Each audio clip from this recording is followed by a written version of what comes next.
But when some ordinary people or some anarchists decide to occupy a property owned by one of them and demand that it be handed over to Ukrainian refugees, the response of a former police officer is, well, we've got to go and bang heads together because of people. We know what people like that are like. And that phrase, people like that, popped into my mind yesterday when I read what I think is the single most disgusting story I have ever read regarding police interaction with citizens. And it's not a competition. This isn't top trumps, and we're all different, and nobody died. So there are worse stories, according to some measures. But just in the context of the chain of command, rather than the individual officer doing something egregious and possibly then having help covering it up from his colleagues, the chain of command, the number of humans involved in the process that saw a 15-year-old girl strip searched at her own school. I won't go any further until I warn you that this is a story about police. I would use the word brutality. It's a story about a young woman being strip searched by police officers, and it's a story about racism. So if any of those things are unlikely to bring back unpleasant memories for you, then consider this a trigger warning, okay? I think we're reaching a stage now where people who a couple of years ago would go, oh, trigger warnings, what a bunch of snowflakes. I think we're reaching a stage now where people understand what they are and what they do. A very good example on Nick's show, just towards the end of his program, when a woman who had experienced similar to this child, this 15-year-old child, phoned him in a state of very high and completely comprehensible emotion because it had brought back memories. It had triggered memories of something truly horrible that had happened to her. So this is your trigger warning. Because the phrase I was about to read out is one that almost makes me want to puke. A black child was subjected by police to a strip search at her London school that involved exposure, that's trigger warning established, of intimate body parts, which means she had to prove that she hadn't hidden anything inside her.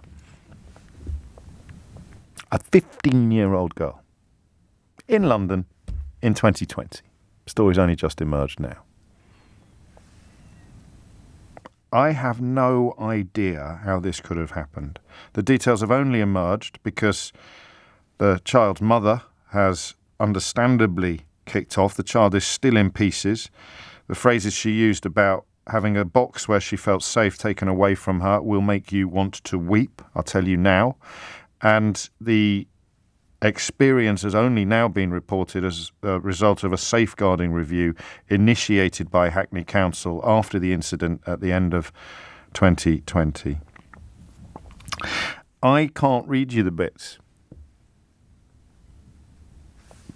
I can't read them to you. They're printed in a national newspaper today. I read the inquiry yesterday. If you follow me on Twitter, you'll have seen that I retweeted a link to the entire report, but where 1, 2, 3, the fourth paragraph of today's Guardian coverage makes me, and it makes me want to hit someone. I don't think I've ever said that to you before on the radio. It makes me want to hurt someone responsible for doing this to this child. It's absolutely unbelievable. And what I need some help understanding is how the chain of command could have delivered this aberration, this disgrace. Let me tell you what happened, okay? Police were called by teachers who told the Review that they believed she was smelling strongly of cannabis. I can add some detail from the news report today because, as I say, I read the full report from the council last night. And the grounds for what happened next include the fact that she's friends with somebody who had previously been excluded from the school for drugs-related offences. Oh, I'm a 50-year-old white man who went to public school. I was excluded from school for drugs-related offences, excluded permanently. So that's the rationale for doing what they did to this girl. They suspected she was carrying drugs, so they searched her and didn't find any. They then contacted the officer who, the school's liaison officer. I don't know whether he or she is on site or whether or not, but because of COVID and because of lockdown, the officer was only on the end of a phone line. The officer wasn't actually in place. And they suggested, I kid you not, phone the police because they think that a 15-year-old schoolgirl smells of cannabis. Mate, I can't go anywhere in London at the moment without smelling cannabis. I mean, literally anywhere. The smell of cannabis it's like the sound of Bow Bells. It invades every single corner of the capital. But this police officer advised these teachers to call the police.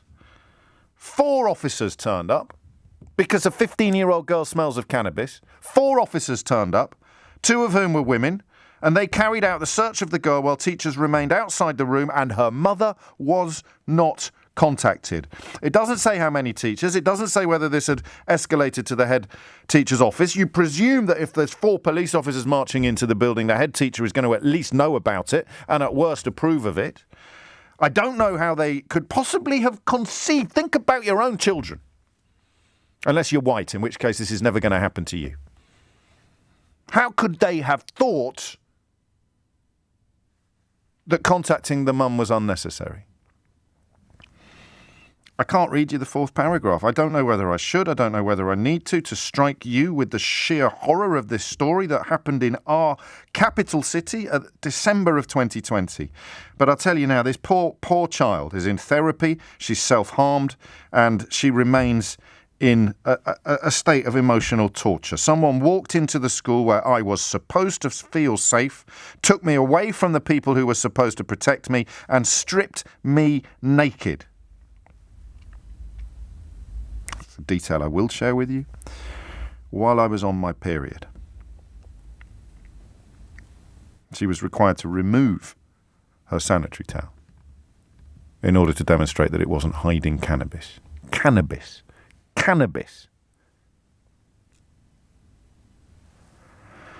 She added that she doesn't know if she will ever feel normal again.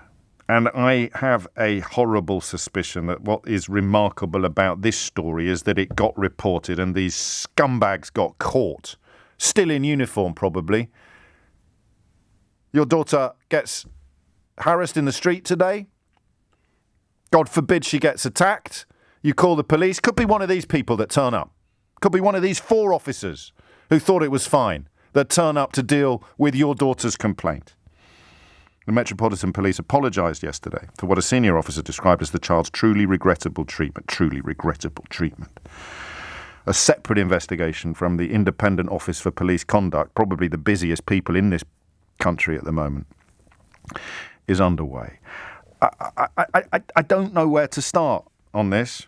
School staff deferred to the authority of the police, apparently. There is a line in the report that suggests that there is a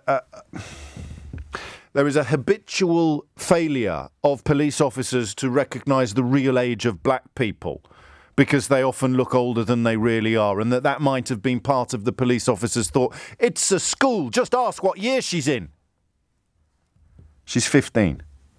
Do you know the Daily Mail today is getting angry about that man who wrote a report denying that there's any institutional racism in this country, having an honorary degree taken away from him? That's what the Daily Mail, the best-selling newspaper in the country, is getting cross about today. The man who wrote a report almost to order for Boris Johnson said, no institutional racism here, lads. You will carry on as you are. It's all good. It's all good. Don't go down that woke road. And this is happening in December of 2020 in the capital city of this country. The mother gave a variety of statements during the interview, said her daughter was searched by the police, was asked to go back into the exam without any teacher asking her about how she felt, knowing what she had just gone through. I don't know who I am angrier with, the police or these so-called teachers.